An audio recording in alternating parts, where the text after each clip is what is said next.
અનેક અનેક પ્રસંગો મથુરા નગરીના છે.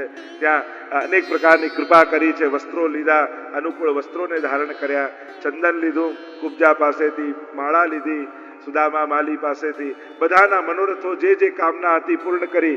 બીજા દિવસે રંગમંડપમાં તૈયારી થઈ છે. સલ, તોસલ, કૂટ, ચારુણ, મુષ્ટિક આ બધા જ મલ્લો તૈયાર છે. કૃષ્ણ આવે ને કચડી નાખે. ગુલિયાપીડ હાથી દ્વાર પર ઉભો છે. કૃષ્ણ ને બલરામજીએ પકડ્યો છે, ચૂંટથી ગોળ ગોળ લઈને ફેંક્યો, એને ઉદ્ધાર થયો. રંગ મંડપમાં પરમાત્મા પ્રવેશ કરી રહ્યા છે. મથુરા વાસીઓ ચારે બાજુથી ઘેરાયેલા જોઈ રહ્યા છે. મલ્લા નામ સની શ્રીના મરો મૂર્તિમાન ગોપા નામ સુજનો સતામ ક્ષિત ભુજામ શાસ્તા સપિત્રો શિશુ. જેનો જેવો ભાવ એવા દર્શન થાય છે. જ્યાં કૃષ્ણને જોયા, શલ તોશલ કૂટ આવ્યા અને છલાંગ લગાવી દાઉજીએ પકડીને પછાડ્યા. કૃષ્ણ એકને પછાડ્યો, ચાણુર અને મુષ્ટિક આવ્યા, બંનેને હાથથી ગોળ ગોળ ફેરવીને પછાડી એનો ઉદ્ધાર કર્યો. દાઉજીએ કહ્યું, ઓ રહા કંસ બચાન પર બેઠો છે. ભગવાન છલાંગ લગાવીને ચડ્યા, લઈને પછાડ્યો ભૂમિ પર. જ્યાં મારવા જાય એવો ભય લાગ્યો કે કૃષ્ણ આવી ગયો અને ત્યાં જેનો ઉદ્ધાર થઈ. મથુરા વાસીઓ જય ઘોષ કરવા લાગ્યા પરમાત્માના નામના. અગ્રસેનને ઉગ્રસેનને રાજા બનાવ્યા છે. ના પાડી છે નંદ બાબાને કે હવે હું વ્રજ નહીં આવું, હવે તો અવતાર કાર્ય કરવા. અનેકવિધ પ્રકારનું વર્ણન આવે છે. યશોદાજીના વિરહનું વર્ણન આવે છે. જનોયાદી સંસ્કાર પ્રભુના થયા છે. વિદ્યા અભ્યાસ કરવા માટે સાંદીપનીના આશ્રમમાં પ્રભુ પધાર્યા છે. ફરી પાછા મથુરા આવ્યા. મથુરા નિવાસ તો કરે છે, રાજકાજ કરે છે, પણ પ્રભુનું મન હજી ગોકુલમાં છે. એક દિવસ જન્માષ્ટમીનો દિવસ આવ્યો છે. આખી મથુરા નગરીને શણગારી, મંગલ ધ્વનિઓ ચારે તરફ થાય છે, દીવાઓ પ્રગટ્યા છે, રંગોળીઓ ઘરે ઘરે ભરાઈ છે. પ્રભુ અગાસી પર ઉભા રહી ગોકુલ તરફ દ્રષ્ટિ કરીને અશ્રુપાન કરી રહ્યા. ઉદ્ધવજી ચારે બાજુ પોતે કૃષ્ણ ગયા ક્યાં? આખી સભા ભરી છે. બ્રાહ્મણો વેદ મંત્રો ભણી રહ્યા છે. અભિવાદન થવાનું છે પરમાત્માનું, ને ગયા ક્યાં? શોધતા શોધતા અગાસી પર આવ્યા અને જોયે તો કૃષ્ણની આંખમાં આંસુ છે. અરે પ્રભુ, આપની આંખમાં આ મંગલ દિવસે આંસુ આવું કે? મોહે બ્રજ વિસરતના ઉદ્ધવ બ્રજ ભૂલાતું. અરે પ્રભુ, આપ તો બ્રહ્મ છો, કણ કણમાં છો. એ વ્રજવાસીઓએ સુખ શું આપ્યું આપણે? આપને ગાયો ચરાવવા મોકલતા, આટલા માખણ માટે નચાવતા, કયું સુખ? ઉદ્ધવ, એ સુખનો અનુભવ તને નહીં ખબર પડે. ઉપદેશ આપવા લાગ્યા ઉદ્ધવજી, ભગવાન શોક ન કરવો જોઈએ, મોહ ન રાખવો જોઈએ, આ તો બધા માયાના બંધનો છે. પ્રભુને થયું કે આ બીમારી મોટી લાગે છે, મારો કેસ નથી, મોટા ડોક્ટર પાસે મોકલો. આપણે એમબીબીએસ કે એમડી ડોક્ટર પાસે જઈએ અને એમ લાગે કે કોઈ મોટી બીમારી છે, એટલે સર્જનનો નંબર લખીને આપે કે તમે એને જઈને મળો, રેફર કરે. એમ પ્રભુને થયું કે આ મારો કેસ નથી, પ્રેમના જે મોટા ડોક્ટર છે ને ગોપીઓ, એની પાસે આને મોકલો.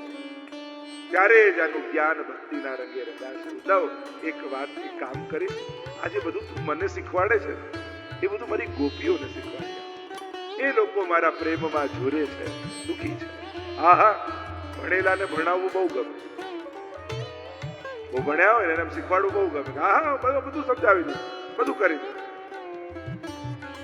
અને ચિઠ્ઠી લખીને આપી છે ને ચાલ્યા ઉદ્ધવ બ્રજમાં. અનેક અનેક કેવા કેવા પ્રસંગો ઉદ્ધવ ગોપી સંવાદના તો કેટલા ભ્રમર ગીત ગોપીઓએ ગાયું. મધુપકિતો બંધો માસ સાંગરી.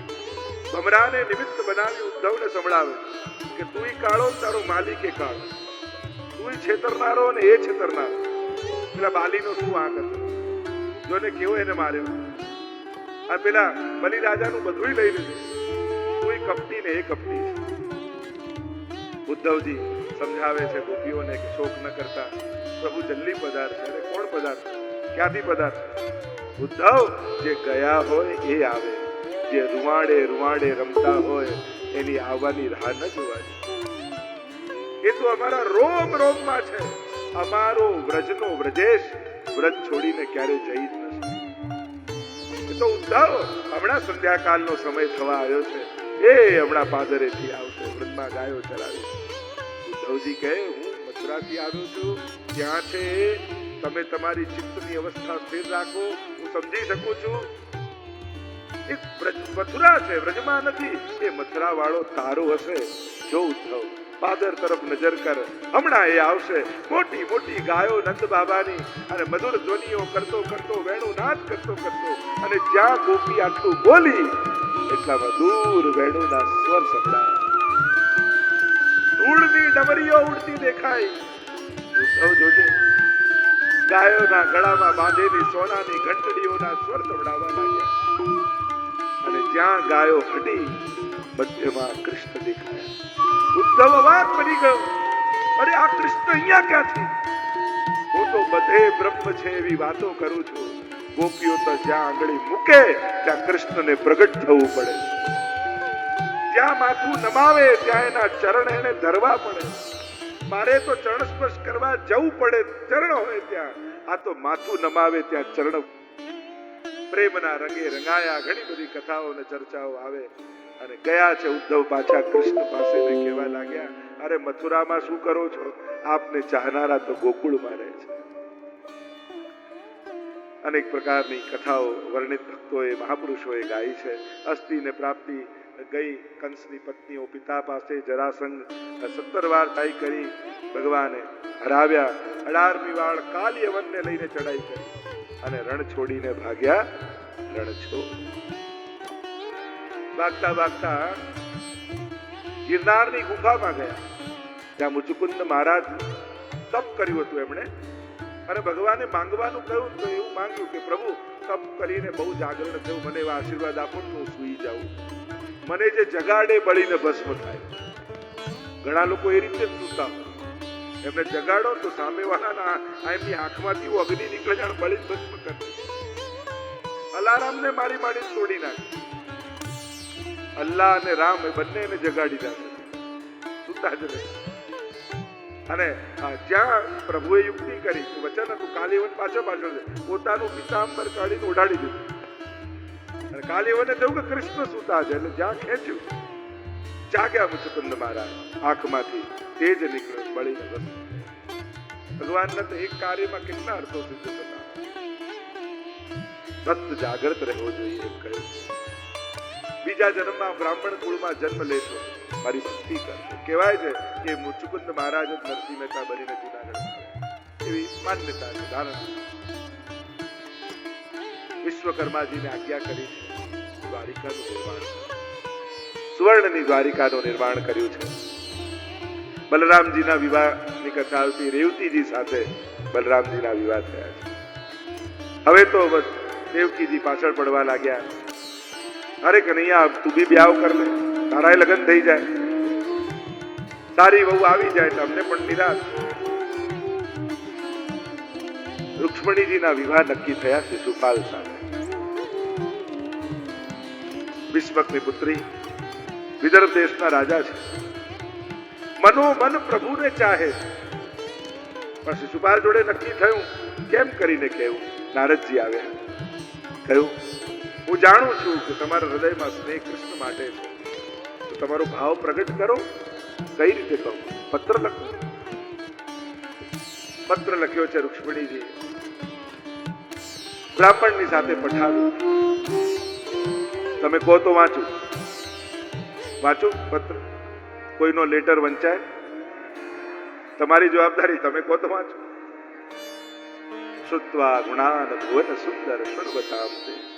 પ્રભુ, આપના ગુણોને મેં સાંભળ્યા છે, આપને સ્નેહ કરું છું. સૌથી પહેલા શ્રવણમ, ભક્તિની શરૂઆત જ છે ને. શ્રુત્વા ગુણાન, શ્રવણમ કીર્તનમ વિષ્ણુ સ્મરણમ પાદ સેવનમ અર્ચનમ વંદનમ દાસ્યમ સખ્યમ આત્મનિવેદનમ. પ્રભુ, સિંહનો ભાગ જો શિયાળ લઈ જાય તો અપમાન સિંહનું થાય. એમ હું તો આપની છું. જો શિશુપાલ લઈ જશે તો એમાં મારું અપમાન નથી, આપનું અપમાન. દરેક સ્ત્રી 7 વસ્તુ જોતી હોય, રૂપ, ગોળ, શેલ, આ બધા જ આપના જેવું સર્વશ્રેષ્ઠ બીજું કોઈ નથી. આપ તો સર્વગુણ સંપન્ન છો. કૃપા કરો. બંધનો છે પણ આપ મારો સ્વીકાર કરો. નિર્ધારિત થયું કે અંબિકા પૂજન કરવા જઈશ ત્યારે આપ મારું હરણ કરી દેજો. અંબિકા પૂજન કરવા માટે રૂક્ષ્મણીજી ગયા છે. ઝાડની ઓટમાં પરમાત્મા રથની લગામ પકડીને ઊભા છે. પૂજન કરીને એક એક એક એક પગથિયા નીચે ઉતરતા રૂકમણીજી જ્યાં છેલ્લા પગથિયે પહોંચ્યા રથની લગામ ખેંચી ગડગડ ગડગડ કરતો રથ આગળ વધ્યો અને જ્યાં નિકટ આવ્યા પ્રભુએ હાથ લંબાવ્યો, હાથમાં હાથ મળ્યો અને રૂક્ષ્મણીજીને ખેંચ્યા. બોલો રૂક્ષ્મણી ભગવાન કી જય.